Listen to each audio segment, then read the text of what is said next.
can I say this? So this was Assassin's Quest Royal Assassin. No, it's not.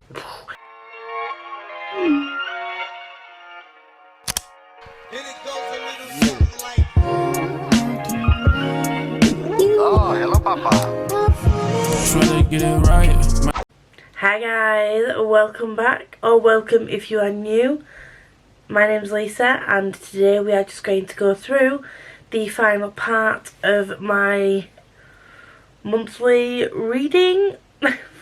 Gonna go through my monthly wrap up.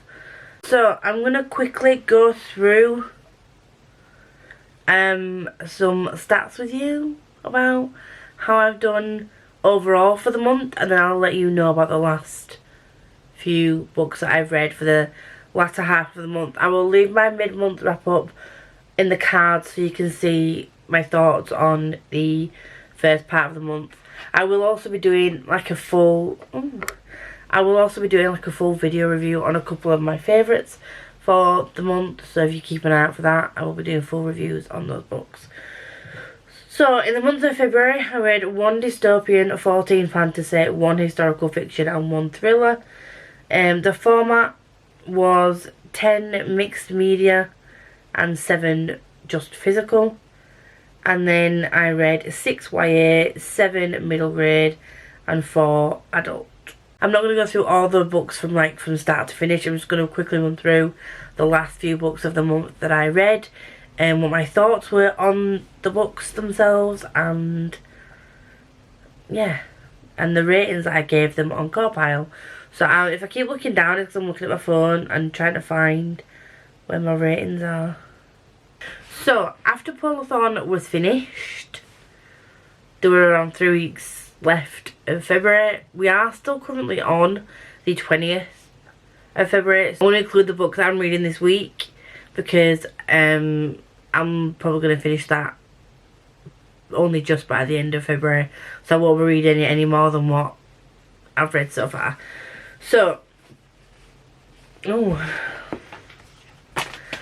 the first up was the book that I read after Polathon, which was A Wolf for a Spell, and I really enjoyed this. People were giving it 5 stars and raving about it, and I do understand that it was like heartwarming, it was sweet, the characters, the wolf, she was lovely. Baba Yaga, I've never read a book with Baba Yaga in it before, but the Baba Yaga in this was quite aggressive, if you want to say aggressive. I can say aggressive.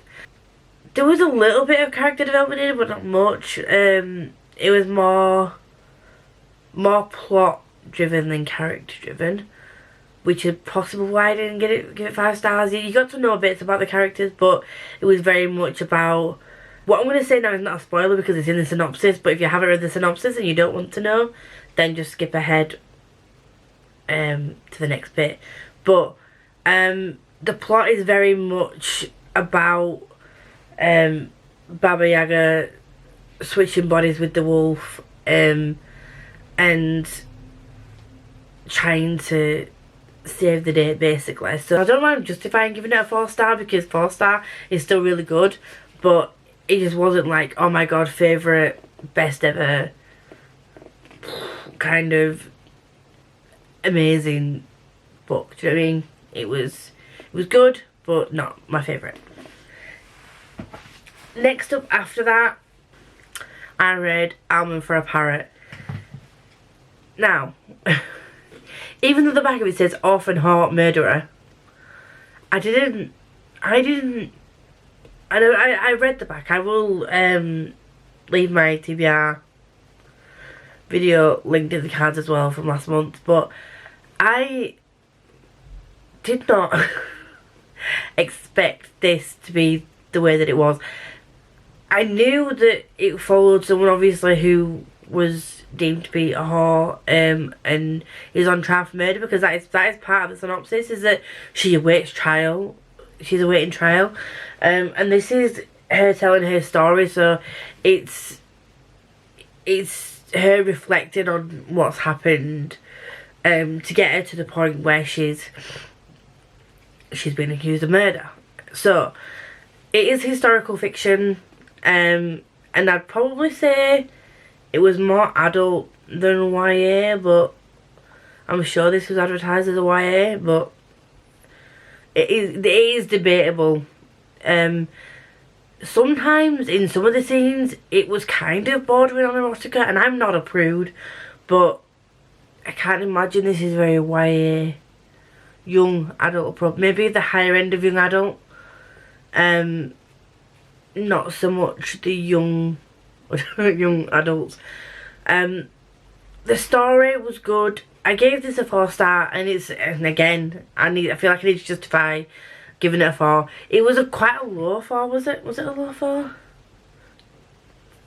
Yeah, it was an 8. Everything just got an 8 because the character, we got to know a lot about Truly, who is the main character, and the way that the story is told, the narrator, because I listened to it physically as well as audio, which I find helps me get through books a lot quicker lately. I'm not sure why that is, but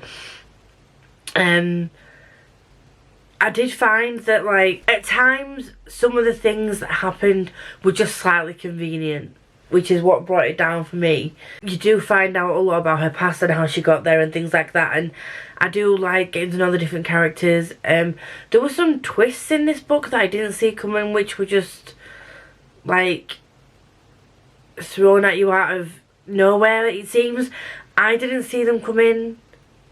I generally do see plot twists come in, and they're not really that exciting. I didn't see this one come in, which was strange for me. Maybe I just missed the hints that were thrown in, but I genuinely didn't see some of these come in. However, the ending, I'm not going to spoil the ending, but the ending was a bit of a letdown for me, that's all I'm going to say. So that was 4-star. It still was good. I still really enjoyed it. Characters great, plot good. Writing style, really enjoyed the writing style. And yeah, didn't realise that I would enjoy historical fiction as much as I did. So I might end up looking at picking up more historical fiction. So there's that. Okay, so the next 3 books I read as part of my, what was supposed to start out as a weekend vlog, but ended up being like a 3-day long vlog about me reading adult fantasy, which I don't know if it'll be up yet. It should be up, but we'll see. If it's not, it will be up in the next couple of days. But this was the Farseer trilogy: Assassin's Apprentice, Royal Assassin, and Assassin's Quest. This trilogy follows Fitz. Starts off with Fitz as a young boy. He is a bastard, and the king invites him to live in the palace to train and, like, basically do things that he asks him to do, to train as an assassin. Who would have thunk it? And in exchange he gets to live in the castle. So he is put under the watchful eye of a stable hand, or a guy who runs a stable called Burridge. Burridge, he can be really firm, and he's a really old, grouchy man at times, but there seems to be one of these in every book that I'm reading recently. There's like a grouchy, slightly not so willing caretaker, but who turns out to be actually really lovely. So that's Burridge. It's very political. I don't know how to say this without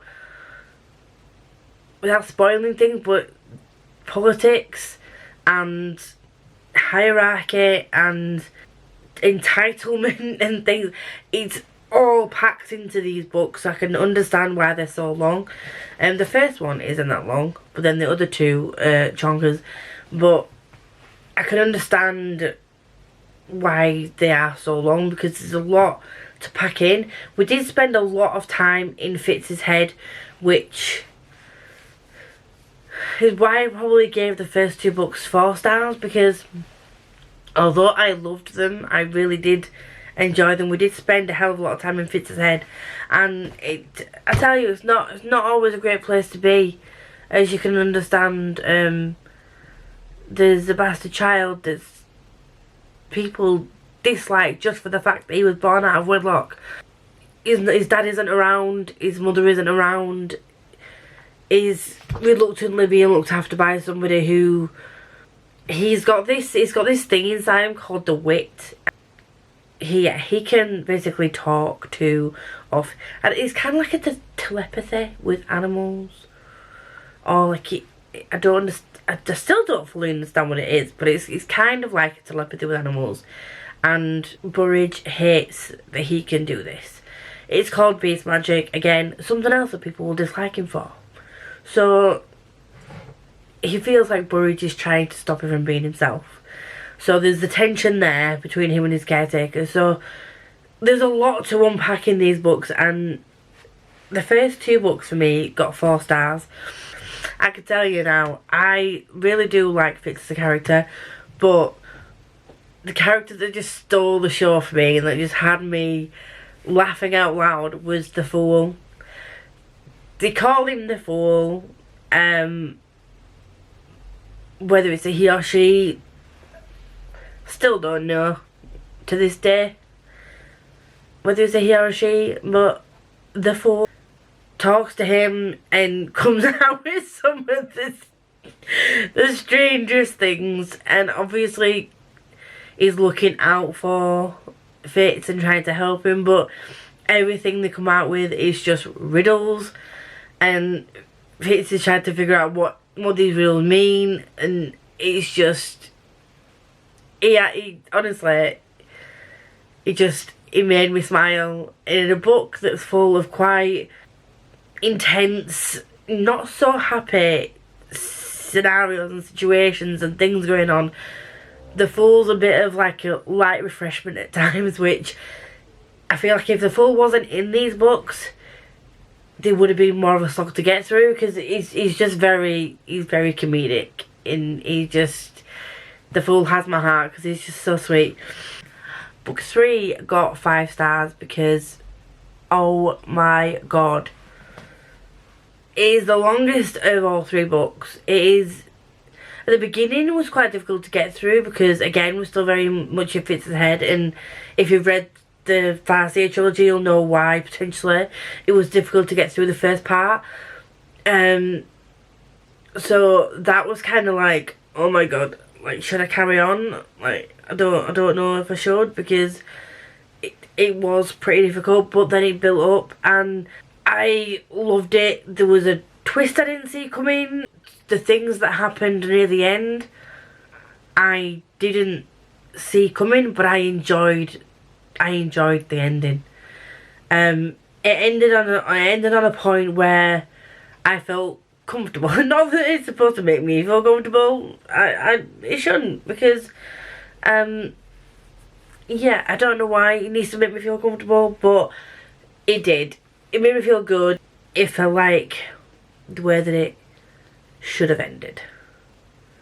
I know some people probably didn't like the ending, but again, difference of opinions. But yeah, I would read that again, and I think if I went into it knowing what I know, even though I know the twists and who the bad guy is and who the good guys are, and I know everything about it, I feel like if I did reread it I could still learn things about the book that I didn't know the first go around.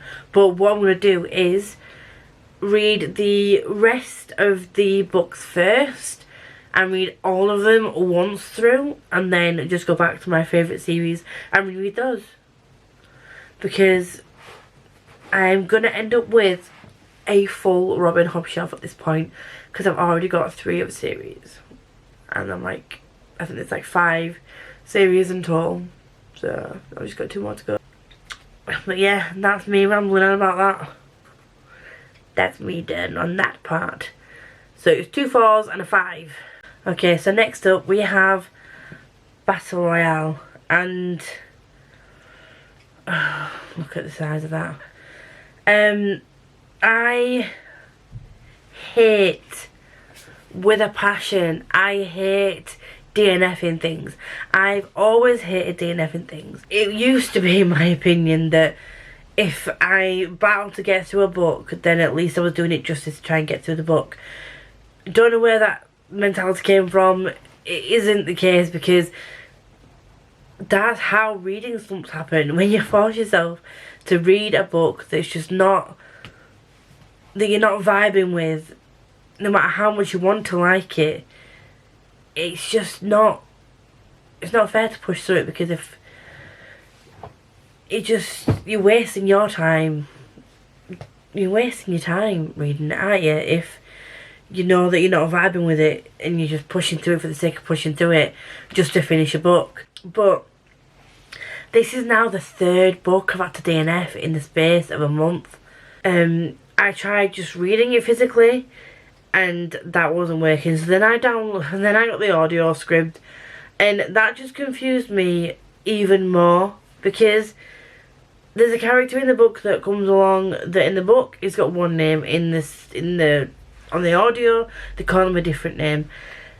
The guy who is narrating the book, I've got the remastered copy, so like this is the only book he's ever written, this author, which is like baffling to me, but because it's so well known I assumed he'd written more books. But I read the back of it, and basically he was asked to sort of like rewrite it.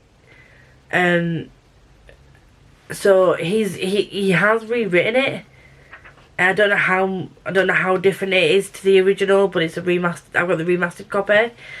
But the author just literally inserted full sentences, or a few sentences, that were not in the book. So I was trying to follow along while I was listening, and at first it was just kind of like the odd word here and there that he changed. I didn't tab it. I should have tabbed it to give you examples, but it changed the odd word here and there. And then it got to a point where he was just adding sentences as if he felt like he needed to flesh out that paragraph more, because what was on the page didn't give you enough context, but it did. And I don't understand why that was necessary. This is a hard DNF. This is going to be a permanent. Might zip it, but yeah, that's out of my collection, because I'm not keeping a chunk like that on my shelves when I don't like it. Anyway, moving on to something that is not necessarily more lighthearted, but a better outcome than that one. And this is DNF by Helen Callahan. Now, I got given this book back in 2016 as a review copy by the publishers. So I've already apologised vehemently for this. But I apologise for not picking this up when I was sent it to review. But, you know, mental health innit. Now that I'm back reading, I really enjoyed this book. This got a 4 stars from me. It got a 9 for everything, apart from characters. It got an 8. So basically, if you don't know already, this follows a woman called Margot. She's a teacher, but she also works for an article, for a newspaper, and writes an article called Dear Amy. And one day she gets a letter from a girl that went missing, how many years ago? So she gets a letter from a girl that went missing 20 years ago, a few weeks after a girl goes missing from her school, a girl that she used to teach. She starts getting these letters, and the first one is on the back of the book. So it says, Dear Amy, I've been kidnapped by a strange man. I don't know where I am. Please help me. Beth and Avery. So Beth and Avery went missing 20 years ago. A girl called Katie went missing 5 weeks prior to when all this started. And it's about Margot trying to find out what happened, because she doesn't remember anything about this Beth and Avery. She wants to find out about if there's any connection between Beth and Avery going missing and this Katie going missing. The police don't seem to be bothered about the letters initially, and kind of laugh at her, so she's doing it all by herself. Margot as a character, she does have flaws, which sounds like a stupid thing to say, but she is not a picture perfect main character, she has issues, she has flaws, she's going through a divorce, she's just clearly just a normal human being. I really enjoy a main character that has flaws and that is not painted out to be this perfect human being who can never do any wrong. I just really enjoyed seeing a protagonist who was, for one, a woman, and for two, had issues that she was trying to work through herself.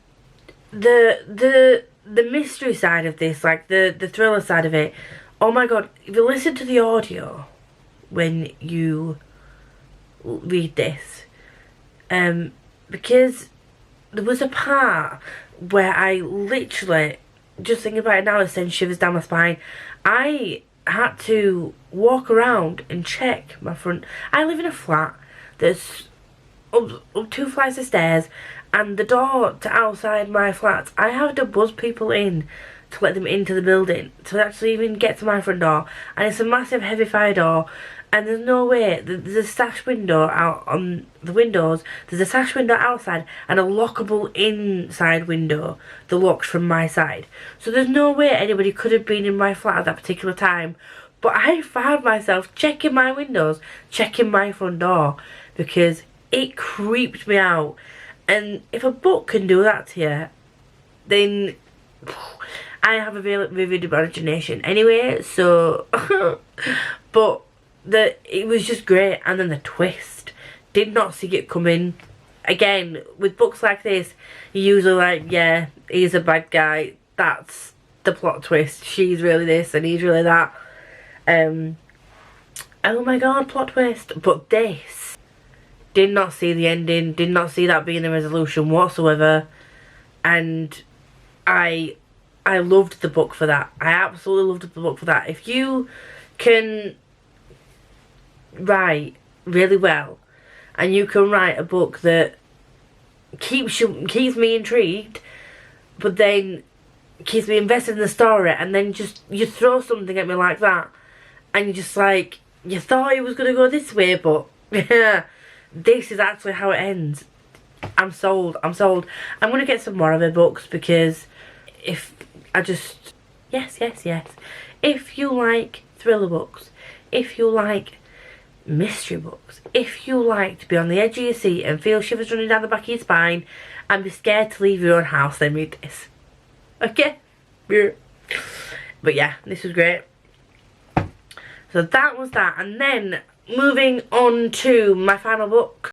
And then my final book that I'm going to be reading for this month is Master of One. This is going to be one of the books that I do a full review on, so I'll give you my current thoughts on this, but I'm not that far into it. So we follow a boy called Rags, and I say boy, he is 16 in this book to start with, and he is a thief, and he, in the middle of a heist, and he gets caught, and then there is a sorcerer. Is he a sorcerer? Yeah, sorcerer called Morian decides to hire him to acquire some fair relics, and it just follows his journey doing that. That's all I'm going to say, because you've probably read the synopsis on this before. This is also queer. It has some rep in this, which I'm loving the diversity that I'm seeing in books of late. Even going back a couple of years ago, repping books of any kind was very few and far between. So the fact that there's more reps of every kind in books, I am just applauding authors left, right and centre for this, because I love it and I love reading diversely. So far we have just got to the part where he's being offered this deal to do the heist. So again, like I said, not far in. It feels really weird. I've not actually physically sat down and filmed something, like a sit down video, for a few weeks, and it feels weird, and I feel like I'm saying a lot, and I feel like I don't know what I'm saying. So this is going to be fun to edit. Those are all the books that I've read. So it was 17 books in total. The books that I've got set up for March, I will link my March TBR video up in the cards if it's already out. If not, I will link it below in the description box. So if you do come back and watch this at a later date, you can see what I'm talking about. If you do like me and you do like to see, would you like to see more of me and my weirdness, then like, subscribe, comment down below. What should we comment today? Should we comment a bird emoji? I don't know if there's a parrot emoji, but comment a bird emoji down below if you've got this far. And yeah, I'm gonna go and edit all these videos now because this is gonna be so much fun. And until next time, be kind, be happy, and stay true to you, and I'll see you all very soon. Bye!